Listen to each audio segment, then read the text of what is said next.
I never imagined my first undercover assignment would begin behind the cold iron gate of Oakwood Cemetery, just as dusk surrendered to night. There I was, badge hidden in my pocket, heart thudding beneath my uniform jacket, stepping over the "closed at sunset" sign to see if our officers were honoring both rules and respect. The chill mist clung to ancient headstones like silent witnesses, and the moonlight wove through towering oak branches, casting ghostly patterns on the ground. In that moment, I told myself this was simply a routine check, yet nothing could prepare me for what would unfold. A few yards in, I spotted him, a stooped figure beside a freshly dug grave, clad in a navy blue suit that hung a little loose on his frame. His name, I would later learn, was Sergeant First Class Roland Kemper, 70 years old and wearing the same suit he'd donned to receive his Bronze Star 28 years before. His weathered hands trembled as he traced the simple headstone, reading Margaret Ann Kemper, beloved wife and mother. An American flag pin, barely visible on his lapel, glinted in the moonlight. He'd been there alone since dawn, whispering to his wife in the hush of morning, lost in memories no outsider could ever fully understand. I approached him under the guise of enforcement, my voice steady but my mind racing. "Sir, you're under arrest for trespassing after hours." His eyes, still misted with grief, looked up at me, and I noticed the weight in his shoulders, the weight of 43 years of marriage, of shared battles both abroad and within the home. He tried to explain he'd lost track of time while saying a final goodbye. All I heard was protocol, trespassing laws, official visiting hours. My radio crackled as I called for backup, convinced I was doing my job right. But standing there, watching him struggle to straighten, I felt a knot in my chest. This was a hero, a man who'd carried wounded comrades under heavy fire, now cuffed on sacred ground. The handcuffs clicked shut around his wrists, and in that metallic snap I realized how swiftly authority can eclipse compassion. As he sat on a nearby bench, his back bent and his voice catching in sobs he couldn't contain, I questioned every step I'd taken. Within 7 minutes, my backup arrived.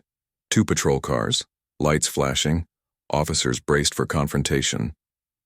What none of us expected was the next visitor, 7 Marines in dress blues, their polished shoes clicking in formation. They emerged from the mist with a single purpose: to protect one of their own. In that moment, I understood that real leadership means knowing when to follow your heart over your rulebook.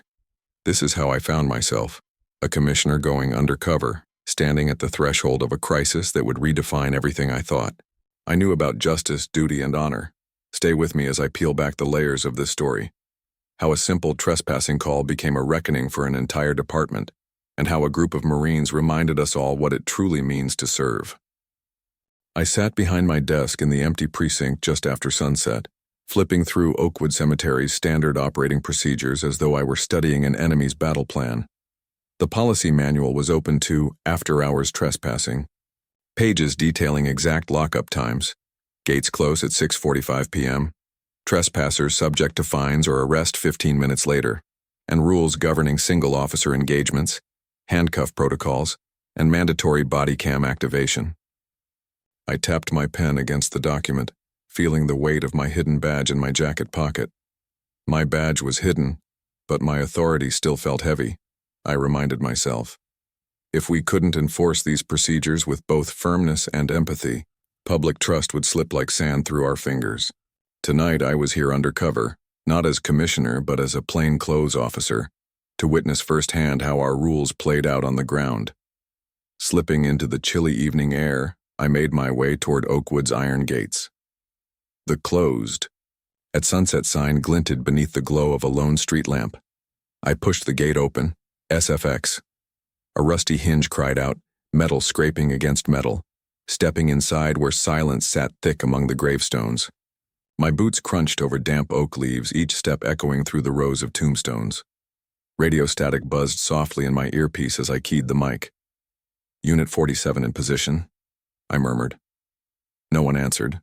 Dispatch knew I'd be operating, under a generic call sign tonight. My heart rate picked up. I felt both thrill and dread. This wasn't a casual stroll through my childhood churchyard. It was a test of whether rules could coexist with respect for those who'd sacrificed everything. ventured deeper past the winding paths, moonlight filtering through the branches overhead, illuminating the mist that hovered like a shroud.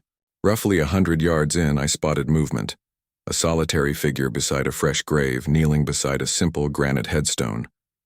I closed the distance quietly, careful not to startle him.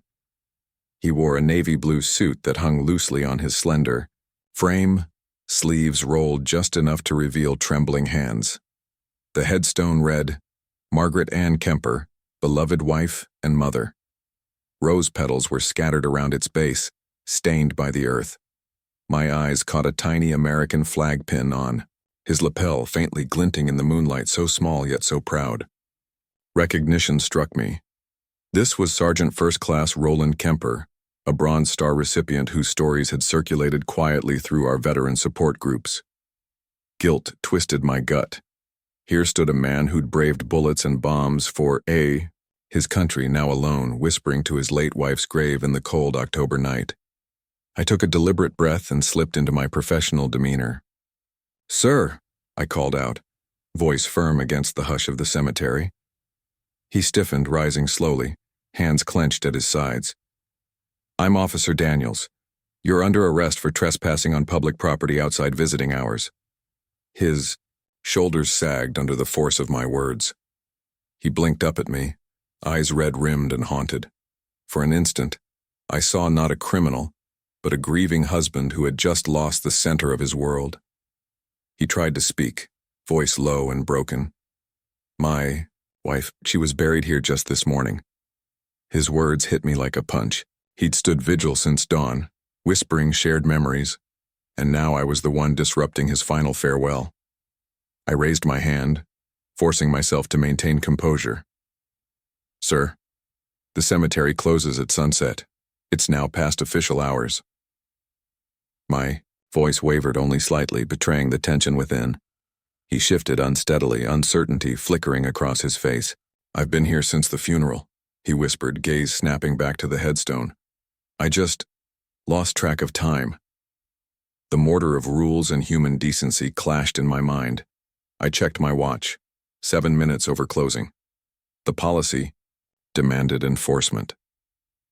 Yet here was a veteran in full regalia of grief, who had given everything for his country, and was now broken-hearted at his wife's grave. He complied when I instructed him to place his hands behind his back. As I snapped the handcuffs around his wrists, the sharp click reverberated in the night. For a heartbeat, the world seemed to hold still. The distant hum of a passing car, the rustle of oak leaves, his ragged breathing. He sank onto a nearby stone bench, chest heaving as tears carved silent tracks down his cheeks. "Just 5 more minutes," he muttered, voice trembling. My radio crackled again, backup arriving on scene. 2 patrol cars pulled up, their lights painting the headstones in urgent blues and reds. I stood rigid, facing the reality of what I'd done, what I was doing. A knot formed in my stomach. This man, I'd handcuffed a living legend of valor, shackled him at the hallowed ground where he'd come to honor his bride. My heartbeat pounded against my chest, echoing with the conflict of rulebook versus empathy. The policy manual's words rang hollow in my mind as I watched him tremble under the weight of metal cuffs. In that instant, I felt the full gravity of leadership. To enforce the law, yes, but never at the cost of compassion for those who had sacrificed so much. My hidden badge felt like a lie pressed against my heart.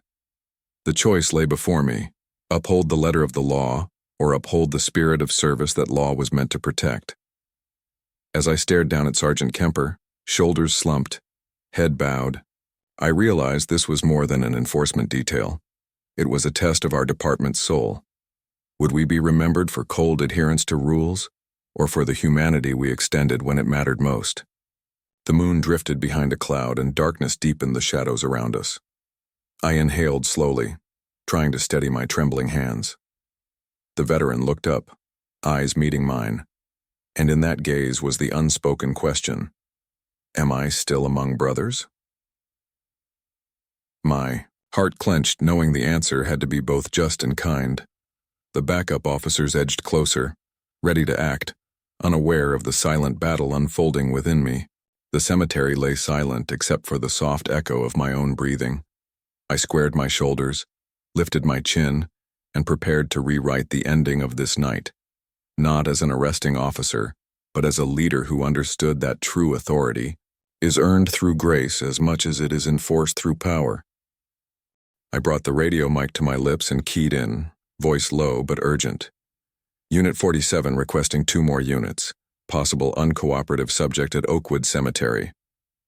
The static crackle in my earpiece was almost mocking, a harsh reminder that I'd initiated this escalation. In the patrol car's window next to me, I caught my reflection, shoulders squared, face set in command, yet eyes betraying the first flickers of doubt.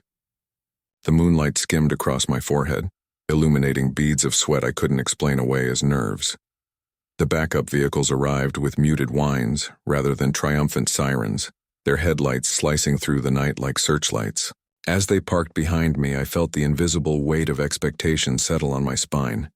Backup was here because I'd asked for it, and once I'd asked, there was no turning back. By the time 2 additional officers climbed from their cars, Officer Morrison and I stood flanking Roland Kemper. He was seated on a stone bench now, shoulders hunched as though bearing the memory of every battle he'd ever fought. His hands, cuffed behind his back, trembled not with defiance but with heartbreak. He lifted his gaze, misting over at the headstone, Margaret Ann Kemper, beloved wife and mother, and spoke in a voice thick with grief. Just 5 more minutes, please." His words hovered in the chilly air, fragile as the rose petals strewn at his feet. Yet I heard them through the hardened lens of enforcement, an impertinent demand, a refusal to comply. My jaw tightened. "Sir," I said, voice firmer than I felt, "you need to stand up and come with us now." I signaled the other officers to move in closer. In my mind, I justified every step. Rules are rules, no one is above them, even a decorated veteran. But the echo of his plea rattled against my conscience, a silent question. Who was I really? Serving? When he finally rose, every movement was measured and slow, a testament to decades of arthritis and sorrow. I stepped forward, reached for the handcuffs, and felt that familiar metallic weight in my palm. The first cuff clasped around his left wrist with a definitive click. SFX, click. A sound that reverberated through my chest like a starting gun. He winced, as if the noise had jarred something inside him. Then the second cuff snapped into place, click, locking him into a moment he would never forget. With each metallic echo, I saw a flash of his past, a young soldier pinned under fire, heart pounding as grenades exploded nearby, a prisoner of war in a foreign desert, the taste of fear as he lay bound in a makeshift cell, the adrenaline spike of carrying wounded comrades to safety at the risk of his own life. In his mind, these weren't mere memories, they were the foundation of his identity. Yet here he was, shackled at the graveside of the one person who had helped him heal from those very memories. I heard my own breathing grow shallow as the gravity of what I'd done sank in. Tensions crackled like electricity in the air. "Officer." Morrison, reading the situation through a narrower lens, frowned and radioed for a taser to be deployed. His voice clipped with authority, untempered by compassion. I watched in stunned silence as Morrison produced the device. In that instant, every rule I'd learned about escalation felt undermined by something deeper, empathy, yet I found myself rooted in place. Morrison pressed the button, unleashing a jolt of electric current through the veteran's body. Roland's expression contorted, and his legs buckled beneath him. He fell to his knees beside the patrol car, convulsing in agony as the taser's probes withdrew. A guttural sound escaped his throat.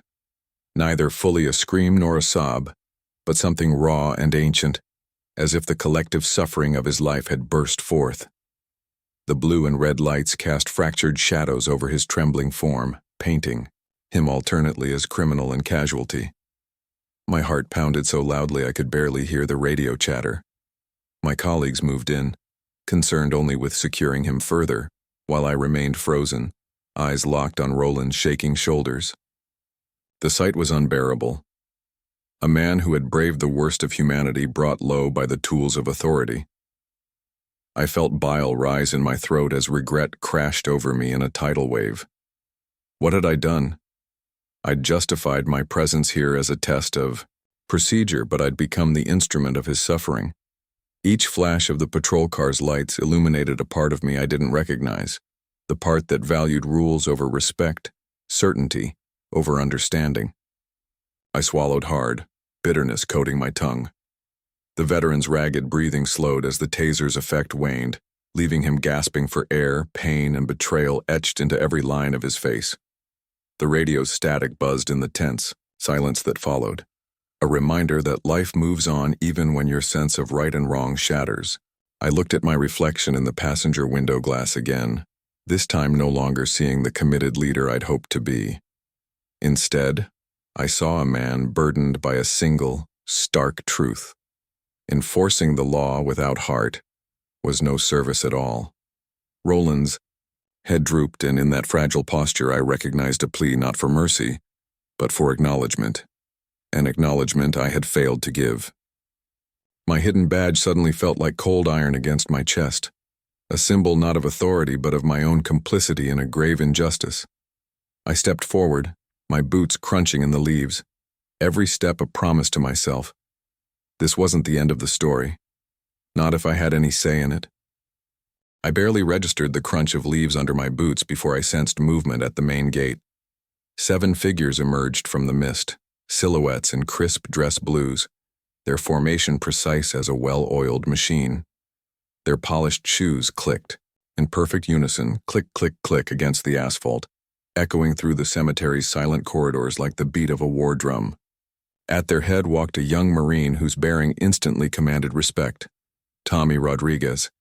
His uniform was immaculate, ribbons aligned, crease in his trousers razor sharp. They didn't charge or shout, they simply advanced, a wall of quiet, resolve. In that moment I felt the air shift from confrontation to reckoning. My heartbeat accelerated, not from fear of force, but from the realization that these were brothers I'd almost failed. Tommy stopped a few feet away from us and barked a single order. "Sir, may I see his identification?" His voice was calm, but carried the weight of real authority, earned, not borrowed. Morrison, still in his enforcement stance, fumbled for Roland's ID, handing over a worn veteran's card. Tommy examined it, his gaze steady and unblinking, reading the details. Name, rank, date of service.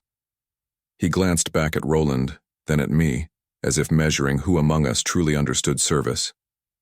My hidden identity, the commissioner conducting an undercover audit, trembled on the brink of exposure. I swallowed hard, hoping the uniform and protocol veil my presence, my dual role. A cold bead of sweat traced my spine. I struggled to steady my breath. "Sergeant First Class Roland Kemper," Tommy stated, addressing me with a nod. "He's earned our trust many times over." He turned back to the young officer. "Tell me exactly what crime you believe justifies tasering and arresting this man at his wife's graveside." The words cut through the tension like a bayonet. Morrison opened his mouth, then closed it, swallowed by the weight of silent Marine scrutiny. Backup officers shifted uneasily, aware they were now outmatched, not by weaponry, but by honor. The cemetery's shadows seemed to lean in, as though bearing witness. In that charged pause, I realized this single question: what crime was more potent than any policy manual I'd ever penned? My radio lay clipped to my vest. I reached for it, voice unsteady. "Dispatch command to Unit 47.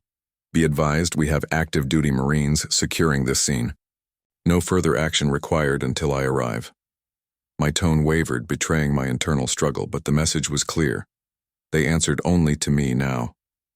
As I hit end, I turned toward Roland. He remained on the bench, eyes fixed on the ground, chest heaving with relief and disbelief. Tommy knelt and gently took the handcuffs from Morrison's grip. In slow, deliberate motions, he undid the second cuff. Click, then the first. Click, restoring the veteran's freedom with the silent dignity that every Salters knows too well. The tactile sound of metal releasing flesh resonated deeper than any speech. It restored more than mobility. It restored respect.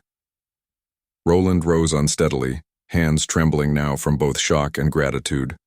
Without a word, Tommy offered his arm. Roland took it, wincing but standing straighter than I'd ever seen him in hours. All 7 Marines formed a protective half-circle around him, a silent salute wrought not with weapons but with presence. I watched, awed. Here was leadership distilled into action, not hierarchy, morality enacted, not dictated. My shoulders sagged, the tension I'd carried evaporating in the cleansing realization that true authority uplifts rather than crushes. The handcuffs lay on the ground like discarded chains of an outdated system. I cleared my throat, stepping into their protective ring. My voice, when it emerged, sounded foreign. Gentlemen and Sergeant Kemper, I owe you all an apology. I removed my windbreaker to reveal the badge pinned inside my uniform shirt. I need to come clean. I'm the police commissioner. I came here undercover to test our procedures. Instead, I failed to see the humanity beneath the uniform and handcuffed a hero at his wife's grave. The confession hung heavy in the night air. I felt eyes on me, not with disdain, but with the patient expectation that genuine leaders embrace: accountability. I continued, voice firming. I take full responsibility for this. Effective immediately, I'm ordering a complete review of our after-hours enforcement policies. No officer will ever treat a veteran or any grieving citizen this way again. A hush fell, more profound than any tension before. Then Tommy offered a slow nod, the closest thing to a blessing I'd ever received. He spoke quietly. Sir, your willingness to own this mistake is the mark of true leadership. He stepped back, and the Marines dispersed, their formation unraveling only when I signaled that the moment was concluded. Roland stood alone with me, fatigue and relief mingling in his eyes. I extended my hand, and then impulsively lifted it to my forehead in salute. He returned it, his posture rigid, with years of discipline, echoing that shared bond of service. The salute lasted longer than protocol required, a silent pact that from now on respect would guide our enforcement as surely as any law. By headlamp and patrol car lights, I outlined the first steps of our policy overhaul. Starting tomorrow, no person over the age of 65 may be detained for minor infractions without supervisor approval, I declared, imagining the memo already drafted in my mind. We'll implement specialized grief response training for all cemetery patrols and reinforce body cam reviews to ensure empathy under pressure. Roland listened, nodding, as if hearing each clause renewed his faith in the system he'd served so long. I watched his expression soften, the rigid lines of trauma easing in the knowledge that this night's injustice would fuel genuine change. As the dawn's first light brushed the oak branches, Roland quietly turned back to his wife's headstone. I stepped aside but kept my gaze on him, knowing policy alone couldn't heal his wound. Only time and countless small acts of respect could do that. Before I walked away, he looked up and at me, a silent question in his eyes. Will you stand by this promise? I saluted him once more, this time as a promise fulfilled rather than a request. Semper Fidelis, Sergeant. We'll honor you, and Margaret, always. With that, I left him to his farewell, carrying the weight of this transformation in every stride. The night after the incident, my phone buzzed non-stop. Videos of Roland Kemper's arrest and the Marines' intervention exploded across social media, clips looping on feeds, captions calling for justice, hashtags demanding respect for veterans. Emails and direct messages poured into the department. Heartfelt letters from strangers thanking the Marines, expressing outrage at the treatment of a war hero, and urging sweeping reforms. Meanwhile, Roland himself sat at his kitchen table, pen in hand, writing thank you notes to each of the 7 Marines who'd answered his silent call for help. His handwriting, shaky at first, grew steadier with every sentence. Your presence reminded me I'm never alone, he wrote.